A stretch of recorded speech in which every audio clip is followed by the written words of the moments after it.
City bus સેવાનું બાળમરણ થવાને આરે। જે સિટી બસ સેવા 13 વર્ષ બાદ શરૂ થઈ હતી તે માત્ર 60 દિવસમાં જ બંધ થઈ હવે આ સિટી બસ સેવાનો કોન્ટ્રાક્ટ બંધ થવાને આરે છે। મુખ્યમંત્રી શહેરી બસ પરિવહન અંતર્ગત 32 સીએનજી બસની સરકાર દ્વારા મંજૂરી આપવામાં આવી હતી, પણ નડિયાદમાં માત્ર 4 બસો દોડતી હતી, જે સેવાથી નગરજનોમાં આનંદની લાગણી વ્યાપી હતી।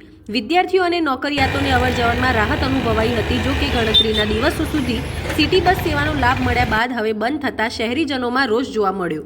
પશ્ચિમ નાગરિક સમિતિના સ્થાપક અને ગુજરાત જનકલ્યાણ સમાજના નરેન્દ્રભાઈ નકુમે આપી પ્રતિક્રિયા। આ સિટી બસ સેવા ફરીથી શરૂ કરવામાં આવે, આ સેવા શરૂ નહીં થાય તો ગાંધી ચિંધ્યા માર્ગે આંદોલન કરવાની આપી ચીમકી। આ બાબતે પશ્ચિમ નાગરિક સમિતિ મનપા કમિશનર સહિત જિલ્લા કલેક્ટરને આપશે આવેદનપત્ર। નરેન્દ્રભાઈ નકુમ, પ્રમુખ નડિયાદ પશ્ચિમ નાગરિક સમિતિ। અમારી આ સમિતિ એ છેલ્લા 20 વર્ષથી નડિયાદના નગરજનોના કામો કરે છે।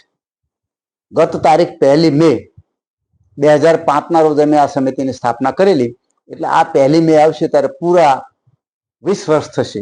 એટલે 2 દશકાથી અમે આ નાગરિક સમિતિ દ્વારા લોક પ્રશ્નો રજૂ કરીએ છીએ।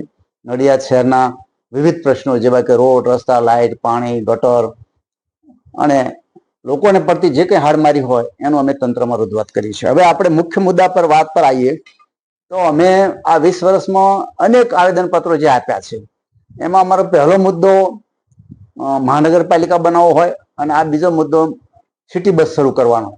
એટલે અગાઉ અમે 13 વર્ષ પહેલા ખૂબ આવેદનપત્રો, રજૂઆત આ બધું કરેલું, ઉપવાસ આંદોલનો કરેલા। ત્યારે વિટકોસ નામની કંપનીને અહીંયા લાવવામાં આવેલી અને એ વિટકોસ નામની કંપનીએ થોડો ઘણો સમય કામ કર્યું।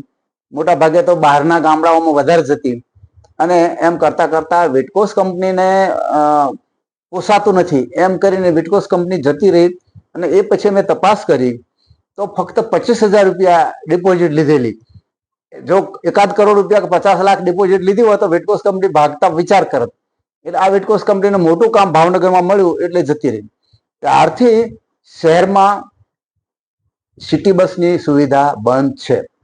અમોએ અનેક વખત અધિકારી પદાધિકારીઓ સાથે વાત કરી, ચર્ચા કરી, રજૂઆત કરી, પણ બધાનો એક જ સૂર કે નડિયાદ શહેરમાં રકાબી જેવું શહેર છે તો એમાં આ સિટી બસ ચાલે એમ નથી। અરે ભાઈ, નડિયાદ શહેર તો રકાબી જેવું છે, પણ હવે તો તમે એ વખતે પણ ગામડામાં છે વસો સુધી બસો જતી હતી તો વસો સુધી બધું સીટ રકાબી જેવું શહેર છે। એટલે આ બધી લોકોને મૂર્ખ બનાવવાની વાતો છે, કારણ કે આમાં અધિકારીઓને પદાધિકારીઓને કશો રસ જ નથી। આજે સિટી બસ શરૂ થાય તો એમાં ગરીબ વર્ગ, મધ્યમ વર્ગ, નોકરિયાત વર્ગ, વિદ્યાર્થી વર્ગ આ બધાને ફાયદો છે। ઓછા ખર્ચે તેઓ સરળતાથી ફરી શકે। બીજું કે હવે તો મહાનગરપાલિકા થઈ છે એટલે મહાનગરપાલિકામાં જે કંઈ કામો ઉમેરાયા છે એ લોકોનું પણ નડિયાદ સાથે જોડાણ થયું। એટલે આ સંજોગોમાં એમના લાભ માટે પણ સિટી બસની જરૂર છે। હવે મારા હાથમાં જે આ પત્ર છે ગુજરાત શહેરી વિકાસ મિશન, અમોએ કલેક્ટર સાહેબને અગાઉ આવેદનપત્ર આપેલું અને એ આવેદનપત્ર સરકારમાં ગયેલું અને સરકારમાંથી ગુજરાત શહેરી વિકાસ મિશને અમારા જે 11 મુદ્દાઓમાંનો એક મુદ્દો કે જે સિટી બસ શરૂ કરો, એમાં એમણે મુખ્યમંત્રી શ્રીના પરિવહન યોજના હેઠળ 32 સીએનજી બસ મંજૂર કરેલી છે।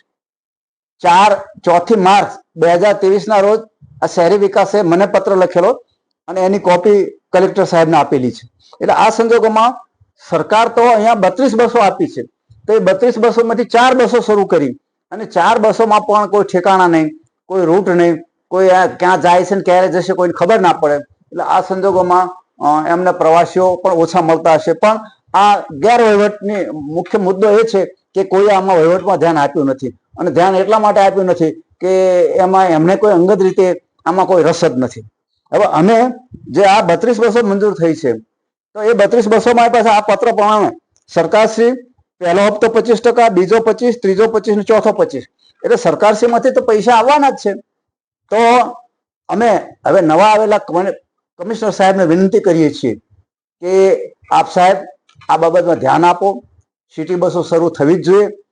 જે કંઈ આ હકીકતો તમે કહો છો કે રજૂઆતો કરો છો કે શહેર રકાબી જેવું છે, પણ એ રકાબી લાંબો સમય ચાલવાનો નથી। અમે લોકો નડિયાદની અંદર જેમ અગાઉ પણ ઘણા આંદોલનો